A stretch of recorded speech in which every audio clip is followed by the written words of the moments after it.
Sir. इसका yes sir. Genetic और genomic approach क्या है? जेनेटिक और जीनोमिक कहने का मतलब है कि इसके जो जीन में जो भी यस सर। एंडोक्राइनोलॉजी हो रही है, अपने हार्मोन से रिगार्डिंग कुछ भी जो एक्शन हो रही है, जो हम उसका स्टडी कर रहे हैं, तो उसमें जो स्पेसिफिक जीन्स है, ठीक है, मतलब कह सकते हो इसको, देखो पहले तो समझना ये कि what is genetic and what is genomic. Genetic कहने का यस सर। मतलब है कि देयर आर वेरियस न्यूक्लियोटाइड्स, कह सकते हो आरएनएज हैं, डीएनएज है ना, क्रोमेटिड्स यस हैं। सर। तो इनका क्या इफेक्ट है किसी भी एक्शन पे, किसी भी सेल पे, ऑर्गन पे, टिश्यूज पे, दैट इज द, मैंने वो रीजन जो है वो जेनेटिक हो गया, ठीक है, इनका जो एक्शन उस पर हुआ। जीनोमिक हो गया कि कुछ ऐसी चीजें जो उन जो जेनेटिक हैं, चीजें हैं, जैसे आरएनए, डीएनए, न्यूक्लियोटाइड्स, क्रोमेटिड्स है, इसको हम किस तरह से इंटरवेन करके उसको उसको मतलब कुछ एक्शन, फ्रूटफुल एक्शन में हम कर सकते हैं, ठीक है, दैट इज द जीनोमिक हो गया। मैंने जीन को अगर हम कुछ यस। मैनिपुलेट कर सकते हैं और कुछ डेवलपमेंट का काम कर सकते हैं, प्रोडक्शन का काम कर सकते हैं, that is a genomic approach. तो हम लोग उसके बारे में थोड़ा सा इसमें जानेंगे। हाँ, what are the genetic and genomic approaches in animal endocrinology. तो इसमें देख सकते हो थोड़ा सा इंट्रोडक्शन है, जैसे कि चैलेंजेस, एक जेनेटिक सॉल्यूशंस दे रहे हैं, एक डिजायर्ड आउटकम्स दे रहे हैं, है ना। तो इस स्लाइड में तुम्हें दिख रही है कि कुछ जैसे इंपोर्ट लिमिट्स है और इनसफिशिएंट स्ट्रेंथ्स है ना। Yes sir. अब जैसे कि फ्लाई के बारे में कह रहे हैं, तो इसका क्या है, ये इंपोर्ट में लिमिट है, ठीक, जो जहां है यस जैसा है और इसको हम कोशिश करते हैं, मतलब इसको गलत नजरिए से हम लोग देखते हैं। लेकिन इसका क्या है, इसका स्लो सिलेक्शन है, मतलब स्लो सिलेक्शन कहने का मतलब है कि काफी धीरे धीरे ये अपने आप को रिप्रोड्यूस कर रही है, चेंज कर या रहा फिर कह सकते हो म्यूटेट कर रही है अपने एक्शन में, ठीक है, काफी धीरे कर रही है। है। यस। लेकिन तो इसका असर कम होना चाहिए, लेकिन अब क्या है, यहाँ जो ब्रीडिंग इसकी हो रही है वो मास लेवल पे हो रही है, ठीक है। तो उससे क्या हो यस रहा सर। है काफी स्लो, लेकिन इसकी रिप्रोडक्शन इतनी ज्यादा है, इतने नंबर, पॉपुलेशन इससे ज्यादा है, तो क्या हो रहा है कि इसका जो इम्पैक्ट हो रहा है वो काफी ज्यादा हो रहा है। क्योंकि एक आदमी जितना नुकसान नहीं कर सकता, 100 आदमी अगर उतना ही काम करे तो ज्यादा नुकसान हो सकता है। तो ये एक बैड फील्ड परफॉर्मेंस आ रही है, ठीक। अब इसका जो जेनेटिक यस सर। सोल्यूशन बताया गया वो कैसे हो सकता है, तो जेनेटिक सोल्यूशन में दो तरीके दिया है, ठीक है। एक तो है कि सेलेक्टिव ब्रीडिंग, मतलब अगर इन, चूंकि इनको हम रोक नहीं सकते, ठीक है, तो यस ऐसा सर। क्या किया जाए कि इसके अंदर जो इसकी जो जीनोमिक्स, मतलब जेनेटिक्स जो है, उसमें हम कुछ जीनोमिक अप्रोच करें और जो निगेटिव एस्पेक्ट है उसको हम खत्म करें, ठीक है। मतलब यस सर। कुछ जैसे देख रहे हो ना, सेलेक्टिव ब्रीडिंग है कि मतलब बहुत सारे हैं फ्लाइज, लेकिन कुछ सिलेक्शन करके सेलेक्टिव को ही हम ब्रीड कराएं, और that flies that they're ID of good bio control agents, जैसे जो अच्छे काम के लिए यूज हो रहे हैं, तो उनका क्या है, उनका हम मास ब्रीडिंग कराएं, है ना। और जो जैसे मान लो कि यहाँ पर किसी तरह का कोई कीटनाशक, इंसेक्ट्स है, वर्म्स है, वो अगर प्लांट को हार्म कर रहा है, तो उसको हम उसके खिलाफ तैयार करें, ठीक है। तो उसके लिए क्या यस करना सर। पड़ेगा, पहले तो जेनेटिक आर्किटेक्चर, मैंने उसके जीन्स में कुछ चेंज करनी पड़ेगी फ्लाइज के, है ना।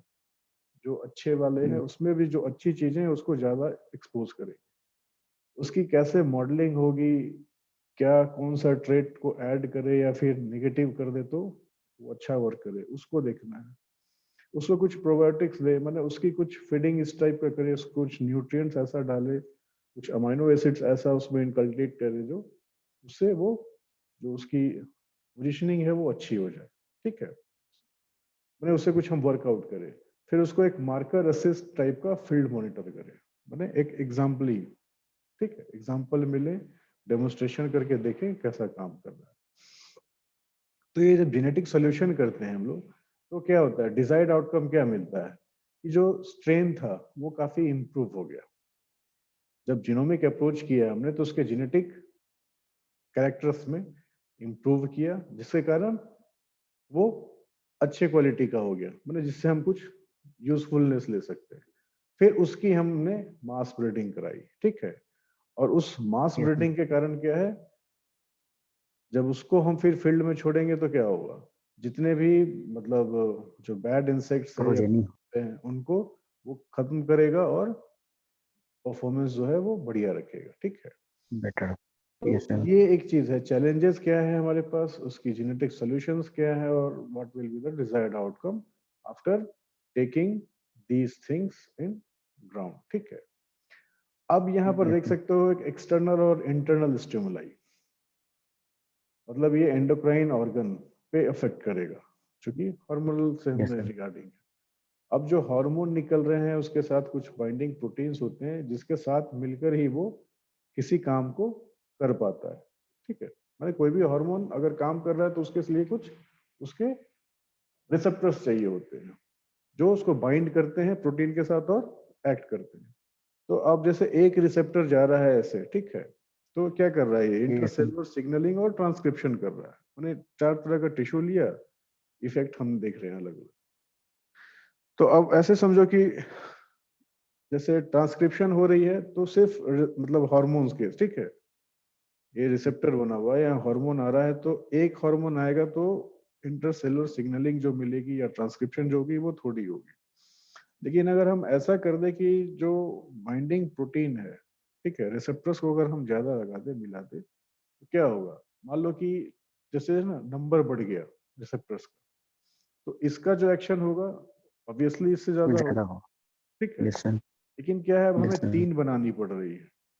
अब ऐसा क्यों ना करे कि किसी एक ही पोजीशन साइट एक ही रहे, लेकिन वहां से जो बाइंडिंग तीनों बाइंडिंग कैपेसिटी है हार्मोन की और रिसेप्टर्स के साथ, वो इतनी ज्यादा कर दे कि एक जगह से ही ज्यादा है। तो देख सकते हो कि इसमें जो भी है नॉर्मल चल रही है, लेकिन इस वाले टिश्यूज लेवल में क्या हो रही है, थोड़ी सी नॉर्मल. ड्यूरेशन बढ़ जाएगी, ठीक है। नॉर्मल है, इससे ज्यादा है, लेकिन ड्यूरेशन बढ़ रही है थोड़ा सा, मतलब जितना एनर्जी लगना चाहिए उससे ज्यादा लग रहा है। इस वाले क्या है, सी में एनर्जी भी कम लग एनर्जी रही है, सेम है. टाइमिंग भी कम लग रहा है, और एक्शन ज्यादा हो रहा है। और चौथा जस्ट को सैंपल माना गया, कंट्रोल माना गया, ठीक है।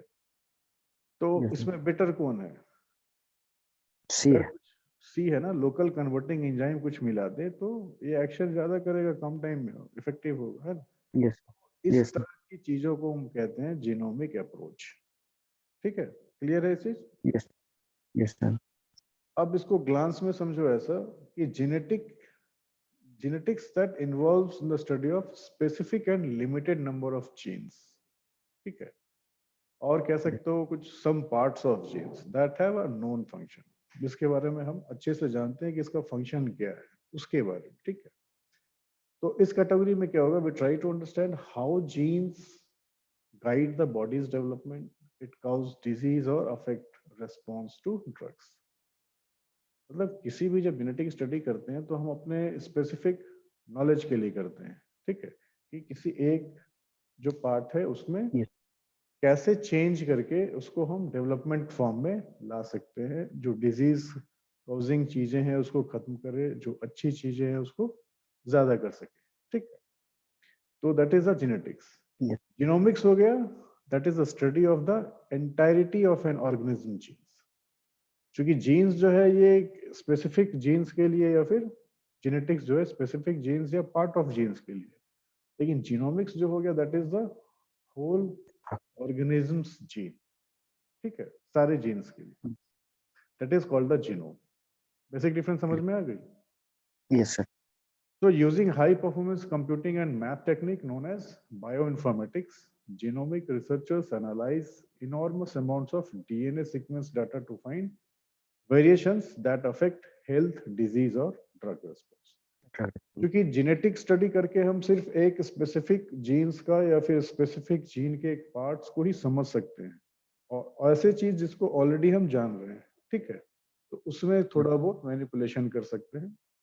लेकिन जीनोमिक स्टडी जब करेंगे तो कंप्लीट उस Entire organism. ऑर्गेनिज्म के टोटल जितने भी जीन्स हैं उन सबको, जिसको हम जानते हो या ना जानते हो, सब पर एक्शन करेगा, ठीक है, स्टडी होगी, और जो इंटर रिलेटेड या को रिलेटेड है उन सारे चीजों को हम समझेंगे उसमें, ठीक है। तो उसके बाद yes जो sir, आउटपुट निकलेगा that will be the enormous, ठीक है, वो कुछ yes काम की चीजें मिलेंगी, तो हमें उस पर फोकस करनी है।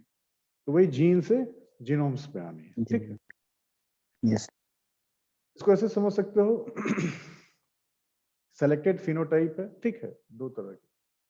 अब ये सेलेक्टेड में देख सकते हो कि एक एसोसिएटेड फिनोटाइप हो गई और एक हाइपोथेसाइज्ड फिनोटाइप हो गई, माने एक जानता हुआ और एक अनजाना हुआ चीज, ठीक है। तो इसमें हम क्या करते हैं, जब कोई कैंडिडेट वेरिएंट माने जो किसी तरह की चीज को, डीएनए को, अपने न्यूक्लियोटाइड को जब हम समझ रहे हैं, ठीक है, तो उसको हम yes sir, उसके अंदर मतलब डालेंगे, ठीक है, उसको ऑब्जर्व करेंगे। उसके बाद जो इन्वेस्टिगेट होगी तो डिफरेंट डिफरेंट एलील्स जो न्यूक्लियोटाइड्स है उसको समझेंगे कि किसका किस पे क्या इफेक्ट है। फिर उसके बाद हम स्पेसिफिक जीन्स को आइडेंटिफाई करेंगे कि इसकी इससे पॉजिटिव रिलेशन है या इससे इस चीज की निगेटिव रिलेशन है, किसी भी सेल्स का उससे रिगार्डिंग उसके जो एक्शन है उसको समझेंगे, उसके फंक्शन को, ठीक है। तो जब एक yes बार sir, हम ये नॉलेज आइडेंटिफाई कर लेते हैं, रिकॉग्नाइज कर लेते हैं, तो उसमें से सेलेक्टिव चीजों को हम फिर से फर्दर yes इन्वेस्टिगेट कर सकते हैं कि इसका आखिर जेनेटिक फंक्शन है क्या, ठीक है।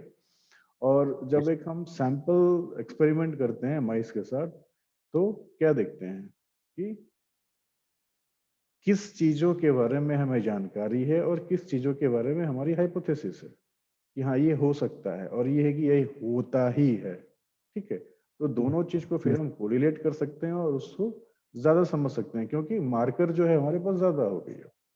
पहले किसी एक जीनोम के थ्रू या एक कैरेक्टरिस्टिक्स के थ्रू किसी जेनेटिक मटेरियल को समझ रहे थे, अब है कि नहीं, ओवरऑल जब हम देख रहे हैं तो उसका इसके साथ इंटर रिलेशन क्या है, इंटरेक्शन क्या है ना, कोरिलेशन क्या है, वो चीज समझ सकते हैं। तो इस चीज को करने के लिए हमें क्या है कि सबसे पहले जो अलग अलग कैंडिडेट वेरिएंट्स हैं या जीन्स हैं, ठीक है, उनकी कैरियोटाइपिंग करनी पड़ती है। कैरियोटाइप्स मतलब कि जो उसका न्यूक्लियोटाइड का जो न्यूक्लियोटाइड समझते हो ना, एजीटीसी जो बोलते हैं, adenine guanine yes cytosine yes thymine yes sir, uracil जो पढ़ते होगे, उसकी yes sir, आइडेंटिफिकेशन करनी पड़ती है कि इस एलील में ये जीन्स हैं, ठीक है, और जीन्स में ये क्रोमेटिड, और वो किस किस न्यूक्लियोटाइड कौन कौन से जगह पे है, पहले उससे आइडेंटिफाई करनी पड़ती है। तो इसके मतलब ऑब्जर्वेशन को हम लोग कैरियोटाइपिंग कहते हैं, ठीक है। तो पहले कैरियोटाइप्स yes करेंगे, उसके बाद हम समझेंगे कि कैसे क्या करनी है, ठीक है। यहाँ तक क्लियर है।